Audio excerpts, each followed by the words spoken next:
मुकाबला किसके बीच नजर आ रहा है, आरजेडी और बीजेपी के बीच या त्रिकोणीय? मुकाबला तो हमारा आरजेडी से है, क्योंकि प्रशांत किशोर तो लड़ाई में ही नहीं है। प्रशांत किशोर कहीं से इस चुनाव में है ही नहीं।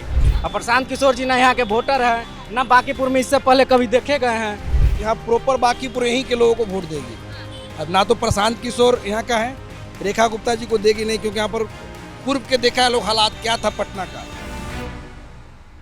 नमस्कार, आप कैपिटल टीवी देख रहे हैं। मैं हूं आपके साथ समीक्षा तिवारी और हमारी उपस्थिति इस वक्त बांकीपुर विधानसभा में है।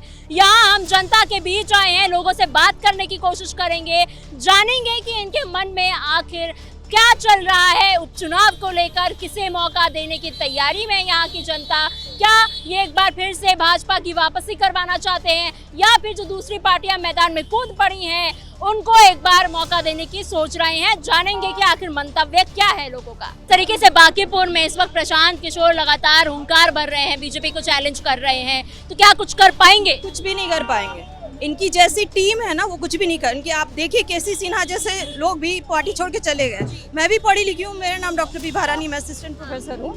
मैंने जस्ट जून में ही ज्वाइन किया था, ठीक है, और मैं काफ़ी इनके लिए संघर्ष कर रही थी। बहुत मैंने मतलब सुबह शाम कैंपेनिंग की है, ठीक है।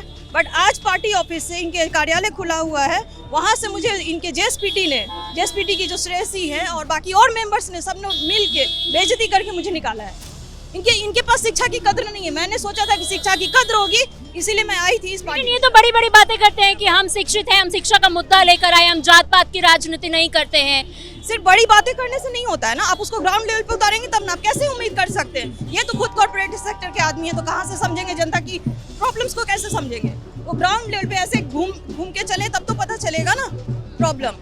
लगातार ऐसे आरोप, वो अपने लीडर्स की ही प्रॉब्लम नहीं समझ रहे हैं। उनके लीडर्स को परेशान किया जा रहा है, इतना मेंटली टॉर्चर किया जा रहा है इनकी टीम के द्वारा, पूरा मेंटली टॉर्चर किया। इनके लीडर्स काम नहीं कर पा रहे हैं और मैं बहुत दिन से झेल रही हूँ। मैं सोची कि नहीं मैं करूँगी काम, लेकिन आज हद हो गया। मुझे बहुत बेइज्जती करके पार्टी से निकाला गया है, इसलिए मैं ये बर्दाश्त नहीं कर सकती। कई बार ऐसे आरोप लगे हैं प्रशांत किशोर पर, लेकिन वो फिर भी ठीक से काम नहीं कर पा रहे हैं और बांकीपुर में आके कह रहे हैं कि हम बांकीपुर की जनता की सेवा करेंगे। जो अपनी पार्टी के अंदर सेवा नहीं कर पा रहे हैं, बांकीपुर को कैसे संभालेंगे? बिल्कुल नहीं कर पाएंगे। जब ऐसा है, अब पार्टी के लीडर्स को ही आप अच्छे से नहीं रख पा रहे हैं। अच्छा, आप लीडर्स की बात नहीं सुनते हैं। अब सिर्फ कुछ लोगों के कहने पे, आपके जेएसपीटी के मेंबर्स के कहने पे आप लीडर्स को निकाल देते हैं। आपके लिए वो दिन रात खट रहे हैं, अपना सब कुछ छोड़ के। घर, मैं महिला हूँ, मैं अपने बच्चों को छोड़ के, घर छोड़ के, अपना जॉब भी है मेरा, वो भी छोड़ के मैं इनके लिए लगी हुई कैंपेनिंग के लिए। आप मेरी बात नहीं सुनेंगे तो फिर किसकी बात सुनेंगे? आप कुछ आपके जेएसपीटी के लोग हैं, वो बस मतलब कुछ भी आपको बोल देंगे, आप निकाल देंगे पार्टी से।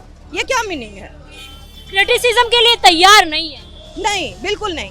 मैंने कभी क्रिटिसाइज नहीं किया। मैं तो सपोर्ट कर रही थी, विलिंगली कर रही थी। मैं तो समर्थकों की भी इज्जत नहीं है? नहीं, किसी की इज्जत नहीं है, किसी की भी इज्जत नहीं है उनके पार्टी में। सर, क्या लग रहा है कि इस बार बांकीपुर की जनता किसको मौका देने वाली है? क्योंकि एक तरफ ऐसे मैम है जो महिलाओं की ये कह रही हैं कि जन स्वराज पार्टी के लिए इतने समय से कैंपेनिंग कर रही थी वो, लेकिन फिर भी उनकी इज्जत नहीं है और उनको पार्टी से निकाल दिया गया। तो क्या ऐसे पार्टी पे बांकीपुर की जनता भरोसा कर पाएगी? देखिए, प्रशांत किशोर जी अपने जो उम्मीदवार विधानसभा में खड़ा कराए थे, वहाँ रिकॉर्ड वोटों से हर जगह उनकी जमानत जब्त हो गई है। लेकिन बची कुछ शाख को वो बिहार में बचाने के लिए स्वयं मैदान में आकर अपने कार्यकर्ताओं को ये संदेश देना चाहते हैं कि हमारी जमानत नहीं जब्त हो सकती है। यानी समझिए कि वो नीचे से प्रथम आएंगे और उनका यही हाल है। वो ये राष्ट्रीय अध्यक्ष जी की कर्म भूमि रही है, इसलिए यहाँ पर आए हैं ताकि अपना चेहरा चमका सके। न उनके पास कोई विजन है, न यहाँ के वोटर हैं, न यहाँ के कार्यकर्ता हैं। सारा उनका कैंपेनिंग बाहर के लोग आके कर रहे हैं। तो बांकीपुर की जनता जो नितिन नवीन के साथ ये विकास की जो नदी देख रही है, वो कभी दलदल में फंसने का कार्य कर ही नहीं सकती है। यहाँ का युवा, महिला, बुजुर्ग सभी लोग नितिन भैया के साथ खड़े हैं और जो नीरज सिन्हा जी उम्मीदवार हैं वो यहाँ के सेवक हैं, हमारे पार्टी का बूथ अध्यक्ष हैं। तो समझिए, बूथ अध्यक्ष से मुकाबला प्रशांत किशोर जी का है। 3 तारीख को जब वो आएंगे और जब रिजल्ट देखेंगे तो मुंह दिखाने के लायक नहीं रहेंगे कि भाजपा का मंडल अध्यक्ष, बूथ अध्यक्ष से हम हार गए, और हारे भी तो रिकॉर्ड वोटों से हार गए।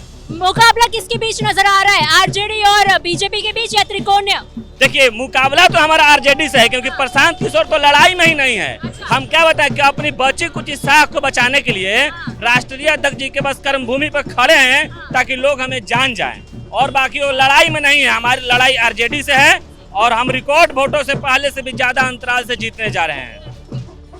46,000 वोटों पिछली बार रेखा गुप्ता के पास आए थे। उनकी तरफ से कहा जा रहा है कि इस बार बीजेपी के गढ़ से बीजेपी को हम हराएंगे और ज्यादा वोट लेकर आएंगे। क्या लगता है, ऐसा हो पाएगा?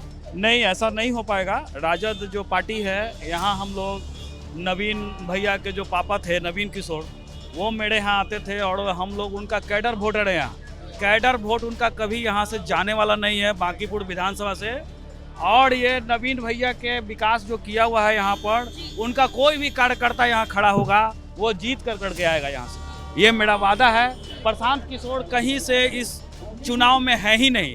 प्रशांत किशोर का कोई मतलब नहीं है। रेखा गुप्ता का जहाँ तक बात है, लड़ाई है उन्हीं से। वो सेकंड नंबर की पार्टी बनकर लड़के आएंगी और हार का अंतर कम से कम 50,000 वोटों का होगा।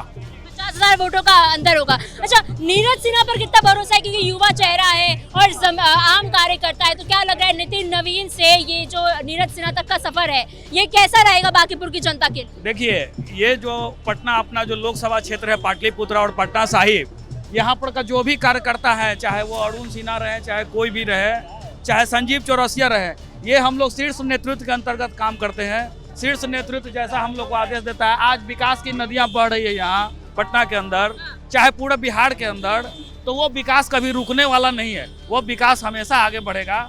हम लोग दिन भर कैंपेन कर रहे हैं इनके लिए। ये कार्यकर्ता हैं, कार्यकर्ता अगर विधायक बनते हैं तो वो भी बहुत बड़ी बात है इनके लिए, और वो पटना का विकास करेंगे, बांकीपुर क्षेत्र की जनता का विकास करेंगे। सर, क्या लग रहा है बांकीपुर की जनता किस पे भरोसा कर रही है? भरोसा क्या, भरोसा तो करते आ रही है जनता, फिर भी एनडीए के पक्ष में इस बार भी भरोसा करने जा रही है। यहाँ स्थानीय लोग को पर भरोसा जताया जाता है, ना कि बाहरी लोग पर। और प्रशांत किशोर जी ना यहाँ के वोटर हैं, ना बांकीपुर में इससे पहले कभी देखे गए हैं। किसी भी जनता से आप जाके पूछिएगा कि इसके पहले कभी दिखे हैं क्या। वो अपने प्रत्याशी के प्रचार में आए थे, जब 2025 का विधानसभा चुनाव हो रहा था, वो अपने प्रत्याशी के प्रचार में भी बांकीपुर में नहीं आए थे। सर, विधानसभा जब वो लड़े थे, कई सीटों पर जो जनसुराज है उनकी जमानत जब्त हो गई थी। ऐसी क्या मजबूरी रही होगी कि उपचुनाव में वो कूद पड़े हैं, वो भी आम कार्यकर्ता के सामने? देखिए, उसको मीडिया में बनने का शौक है प्रशांत किशोर जी का, और पिछले चुनाव के बाद कोई उनको फुटेज दे नहीं रहा था मीडिया वाले। और ये हमारे राष्ट्रीय अध्यक्ष जी का सीट रहा है, तो हॉट सीट है, और केंद्र का भी इस पर नेशनल मीडिया हर चीज़ का नज़र है। तो सिर्फ मीडिया में बनने के लिए इस सीट चुने हैं, और चुनाव जीतने के लिए वो खुद जान रहे हैं कि हम चुनाव हारने जा रहे हैं। वो सिर्फ फेमस होने के लिए कर रहे हैं। सिर्फ मीडिया में बनने के लिए वो यहाँ से चुनाव लड़ने का निर्णय लिए हैं, और कोई इससे यह नहीं है कि यहाँ से न जनता से लगाव है, न यहाँ के कभी दिखे गए हैं, न कभी यहाँ के लोकल मुद्दा पे कभी बात करते नजर आए हैं। उनसे इनसे दूर दूर तक कोई नाता नहीं है। सर, आरजेडी भाजपा के लिए कितनी बड़ी चुनौती बन सकती है? यहाँ पर देखिए, ऑलरेडी बांकीपुर, यहाँ प्रॉपर बांकीपुर यहीं के लोगों को वोट देगी। अब ना तो प्रशांत किशोर यहाँ का है, रेखा गुप्ता जी को देगी नहीं, क्योंकि यहाँ पर पूर्व के देखा है लोग हालात क्या था पटना का। आरजेडी के टाइम में सारा लोग देखा है, किसी का बच्ची लोग पढ़ने के लिए निकलते, आज 20 साल से देखे सारा लोग पूरा निफिकिर होकर पढ़ाई लिखाई कर रहा है। इस कारण से टाउनशिप टोटल बीजेपी को सपोर्ट करे। कोई भी लड़े, वो जाने या ना जाने कौन प्रत्याशी है, लेकिन वोट बीजेपी को ही देगी, एकदम सुनिश्चित। आप निफिकिर रहिए।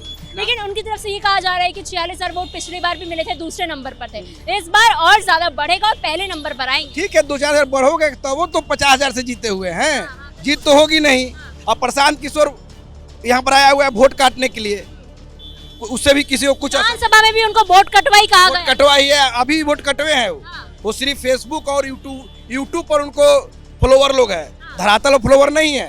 हम लोग जानते हैं पीके का कहीं कोई सिस्टम नहीं है धरातल पर, समझ गए। सर, युवाओं को साधने की खूब कोशिश चल रही है यहाँ धरातल पर। पीके हो गए, चाहे रेखा गुप्ता हो गई, युवाओं को साधने की कोशिश करिए, तो युवा किसके साथ? हमारे भारतीय जनता पार्टी के राष्ट्रीय अध्यक्ष हुआ है, इसलिए युवाओं भारतीय जनता पार्टी के साथ ही है, कहीं से दूसरे जगह जाने वाले नहीं हैं। नीरज सिन्हा पर कितना भरोसा है, क्योंकि वो भी एक आम कार्यकर्ता थे और युवा चेहरा थे, तो क्या लगता है नितिन नवीन से ये जो नीरज सिन्हा तक का सफर है, बांकीपुर के लोग उनको स्वीकार कर पाएंगे? बांकीपुर के लोग स्वीकार कर लिए, सिर्फ मीडिया बने रहने के कारण ही प्रशांत किशोर मैनेजमेंट कर रहे हैं। उनके साथ जितने भी लोग घूम रहे हैं, बाहरी लोग घूम रहे हैं, बांकीपुर के उनके साथ कोई लोग नहीं है। सर रेखा गुप्ता, जैसे मैंने कहा, अभी सर ने भी बताया कि मुकाबला जो है उनके साथ ही होना है आप लोगों का, क्योंकि आप लोग खुद कह रहे हैं कि प्रशांत किशोर है नहीं मुकाबले में। तो जिस तरीके से राजद सामने खड़ी है, क्या लग रहा है चुनौती होगी? राजद के जो युवराज है वो यूरोप में छुट्टी मना रहे हैं, मौज काट रहे हैं, तो इसलिए जनता सब देखती है। इसलिए भारतीय जनता पार्टी के एक एक कार्यकर्ता खुश इसलिए है क्योंकि यहाँ युवा को टिकट मिला है और विधानसभा में चुन के युवा को भेजेगी। तो ये बांकीपुर की जनता थी। जनता का तो यही कहना है, लगातार हम गलियों में जा रहे हैं, मोहल्लों में जा रहे हैं, हम लोगों से बात करने की कोशिश कर रहे हैं, तो लोगों की जुबान से सिर्फ एक ही नाम बाहर आ रहा है, वो है बीजेपी। भाजपा को एक बार फिर मौका देने का कारण जब पूछा जा रहा है तो यही है कि विकास अच्छा हुआ है। राजद को मौका नहीं देना चाह रहे हैं क्योंकि पहले के माहौल से ये लोग अवगत हैं और जानते हैं कि अगर वो आएंगे तो जो जंगल राज था वो वापस आ जाएगा। और प्रशांत किशोर की जहाँ तक बात रही तो जनता का कहना है बाहरी व्यक्ति हैं, धरातल के, बांकीपुर के धरातल की समस्याओं को वो नहीं समझ पाएंगे, अभी उनको और काम करने की जरूरत है। ऐसे में देखना ये होगा कि बांकीपुर की जनता आखिर 30 जुलाई को किसको अपना वोट देती है और 3 अगस्त को कौन बांकीपुर का राजा बनकर उभरता है। फिलहाल के लिए इतना ही। कैमरा पर्सन रवि आर्य के साथ मैं समीक्षा तिवारी, कैपिटल टीवी बांकीपुर।